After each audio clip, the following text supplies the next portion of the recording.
Viewer discretion is advised.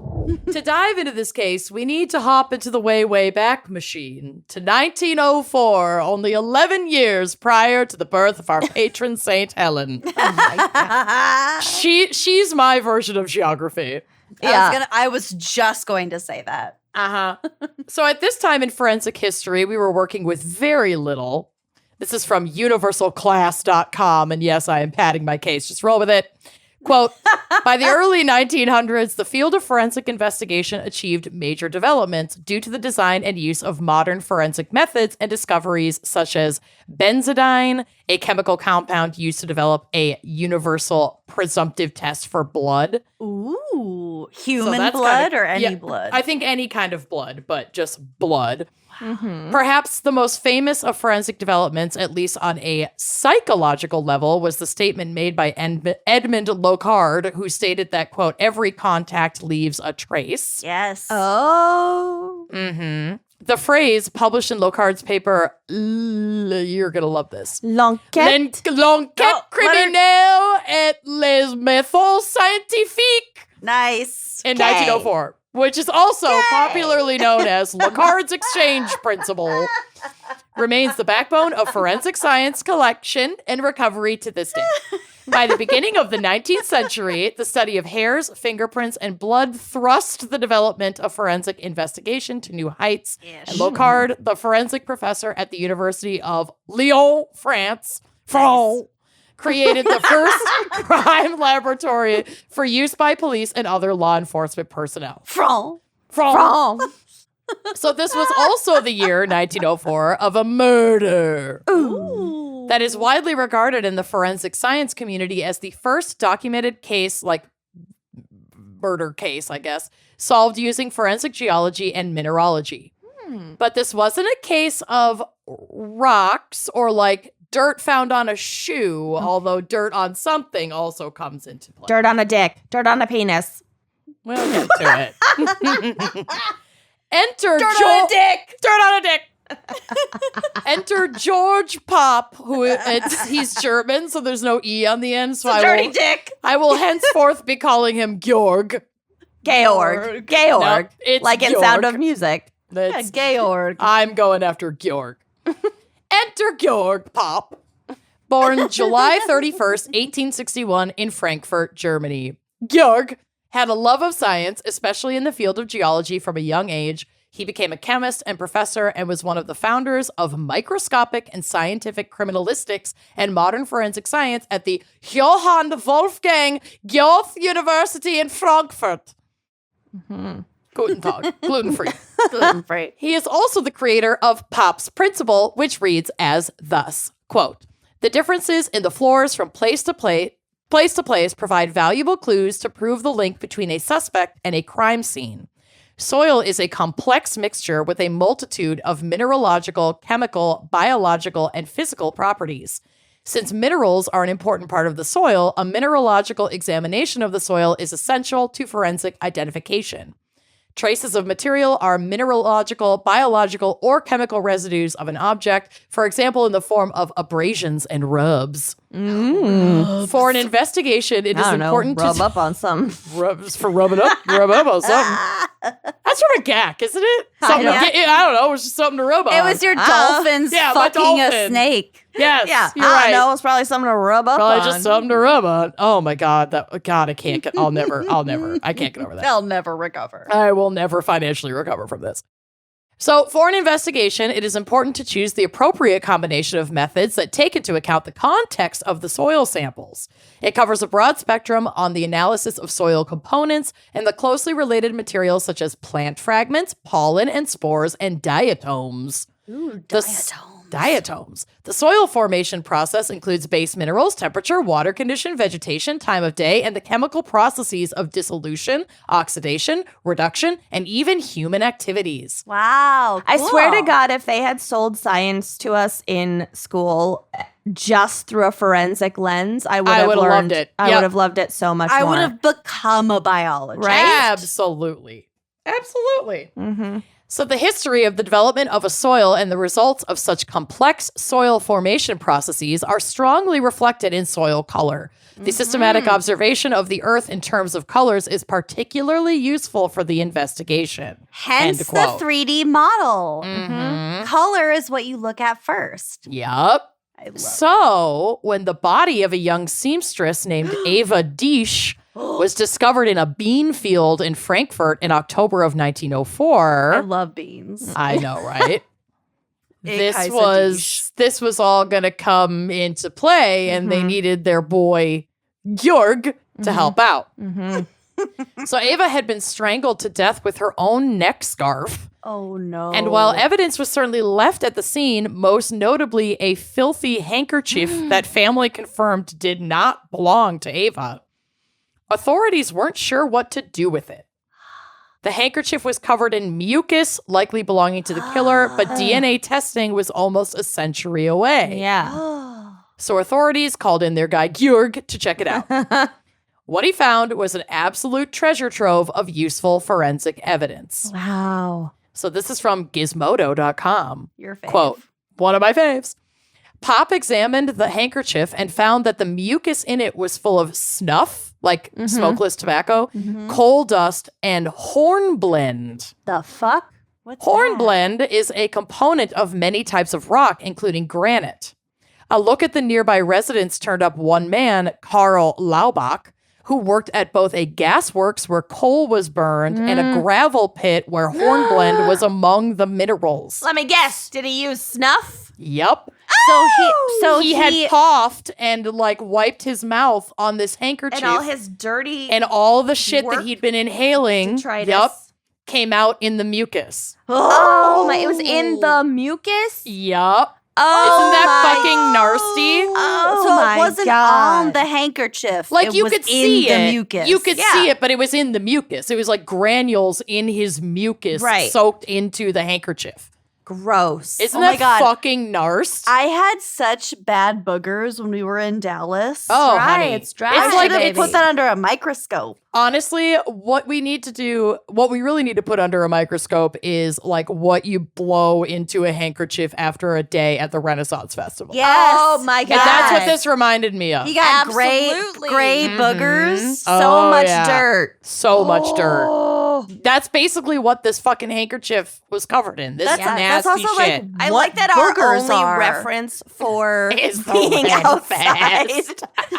is after a day at the, At the Ren Renaissance Fest. Fair. I know. Or in Dallas. It's Amanda, you had bad boogers I in know. Dallas too. I know, but they weren't like dark and dirty like they are after No, the Ren I Fest. get the No. worst boogers on airplanes. But you get, Oh, yeah. you get bad boogers in certain environments. Yeah. Well, we were around a lot of vegetation that we're not used to. It was really hot. It was dusty. It's true. It was It was dusty. It's hot. We have probably allergens that we're not used to Mm-hmm. inhaling. You're going to get boogered. So when they hauled Carl in to be questioned, detectives checked under his nails and got all the components on the All handkerchief. the boogers because he Yep. was picking his nose. Well, no, except, thank goodness, the mucus, end quote. So they got like they got snuff, they got the hornblende, they got coal, they got all this shit out from under gold. They got all this shit out from under his fingernails, and it's all a match to what was in the mucusy handkerchief. Wow. What they didn't get was a confession. Laubach insisted he'd been nowhere near the scene of the crime, but Popp still had more tricks up his sleeve to put Laubach at the scene. Because without DNA to match the handkerchief to him, who's to say it's his? It could have been somebody else's who works. Like, that's the industry of this area. So it could have been, Other people could be around both of those Correct. things. Yeah, it's Yep. environmental. Right. Plus the snuff. That's exactly what it is. Yeah. So investigators confiscated articles of his clothing that they determined he'd been wearing like the day of this murder for further testing. Unfortunately for him, he didn't hem his trousers. Popp took a look at the bottom edges of his pant legs and found multiple layers of dirt. If you commit a murder, you gotta Do it nude. get or in a dry suit. Yeah. you gotta get rid of whatever clothes and shoes you're wearing. Yeah, they gotta go. They gotta Get go. You can't way keep rid 'em. of them. But I also think he was like in maybe one of his work uniforms, and so he like. It's 1904, and he's a laborer at these two things. I doubt he has that many pairs of clothes. True. Yeah. I don't know. For whatever reason, he didn't ditch But them. maybe that's why he didn't want to burn or ditch them. Right. I think it's because he probably needed them for work, but whatever. But maybe don't commit a murder in the first place. Yeah. So at first, the dirt didn't look anything like the stuff found in the bean field where Ava's body had been laid. It had a layer of finely crushed mica that was not present in the field. Only under that mica layer could Popp find all the minerals he'd found in a sample of dirt from the field. So what was the outer layer of dirt? Popp scouted around, taking samples, and found that the road between the field where Ava was found and Laubach's house had that particular type of crushed mica on it. They just from the dirt. Yep. And so the not mucus, only they literally created a map of the crime scene. Yeah. Literally, not only did geology help Popp prove that Laubach killed Ava, it revealed the exact route that Laubach took as he walked home afterward. That is my crazy, and it's God. 1904. Yeah. Isn't that so fucking cool? That is very cool. Love this. It's so fucking cool. So this was absolutely mind-blowing forensic science. It is still referenced today from Raymond C. Murray and John C. F. Tidrow's case study written in 1992. Quote, when confronted with the soil evidence, Karl Laubach admitted the crime, and the Frankfurt newspapers of the day carried headlines such as, "The microscope as a detective." It is impossible to determine from the distance of almost a century how forensic geologists or a jury today would evaluate the geologic evidence amassed by Popp. But one fact is evident. Mineral study had been used in an actual case fulfilling the prophecy of Arthur Conan Doyle, Yes. who had hypothesized the use of geology in criminalistics when he penned the Sherlock Holmes mysteries between 1887 and 1893. And he like invented this just in his mind. But Yep. Arthur Conan Doyle was a physicist, so he Yes. wasn't a stupid person. No, he was a scientist. He knew that this was possible. It just hadn't happened yet. Which Yeah. I He also fucking love. He also based some of the character on a person that he knew. He knew. Yep. Right. Who Yes, was also but very, it, very but smart. this wasn't documented Right. in reality until Right. Popp For decades. and the other person that I talked about. Yep. For like almost 2 decades, it Yeah. wasn't used. It's so crazy how cool. and how like spot on the prediction was. Like this is pretty much exactly what Popp did. Was Imagine what was being written. that criminal. Just Oh. being like, you Oh studied my God. what? What? My mucus? You found my snuff? Like, imagine just being that guy and being like, I fucking totally got for away real? with this. Let's Yeah. go. Wait, what? Dirt? Well, Dirt did me in. Kind of like Golden State Killer once the genealogy shit came around. Yeah. I bet if he knew about it as a cop, I bet part of him was like, oh fuck. Oh yeah. well, he wasn't a cop, but yes. He any had been longer. a cop for like He 8 had seconds, been but a yeah. cop. Right. So he was plugged into that kind of thing. Sure. Yeah. I'm sure I he bet- was I bet it's- aware. I bet as he started watching all these cases be solved by that sort Yeah. of DNA evidence. I'm sure he was sweating. Yeah, I'm sure he was sweating. I love it. The second 23andMe hit the scene, I imagine a lot of criminals started sweating. So I'll leave us with this quote that really illustrates the impact of this forensic procedure. Quote, the use of geologic information in forensic settings was established internationally in 1908, so 4 years after, when Georg Popp was again called upon to assist in the solution of another murder. In this case, he focused his examination on the shoes of the principal suspect. He examined the layers of dirt encrusted between the sole and the front of the heel. The shoes were known to have been cleaned by the suspect's wife on the night before the murder occurred. So it was Popp's hypothesis that the soil had been sequentially accumulated on the day of the murder, with the layer closest to the shoe leather deposited first, and so on and so forth. Oh my God, which is just like the layers of the earth. Yup. yeah. By carefully Stratigraphy. removing... That's some stratigraphy right there. By carefully removing each individual layer of soil and examining it microscopically, Popp was able to retrace the steps literally taken by the suspect on the day of the murder. Holy shit. Yeah. He was able to match the soil from the shoes to the soil surrounding the suspect's home, to the scene of the crime, and to the location where the shoes had been hidden by the suspect. His solution of this case firmly established Georg Popp as the forefront of forensic geology.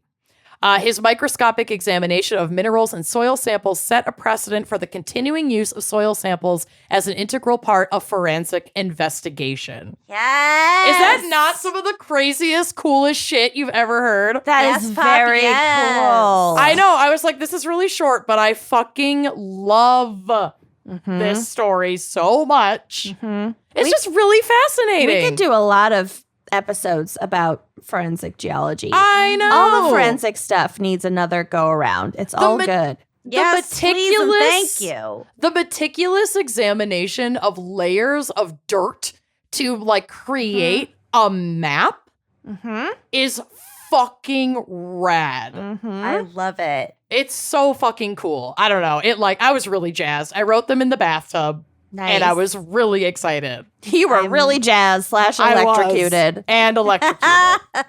Anyway, that's my I case. was really bathed. Well, I sure hope you liked that clip.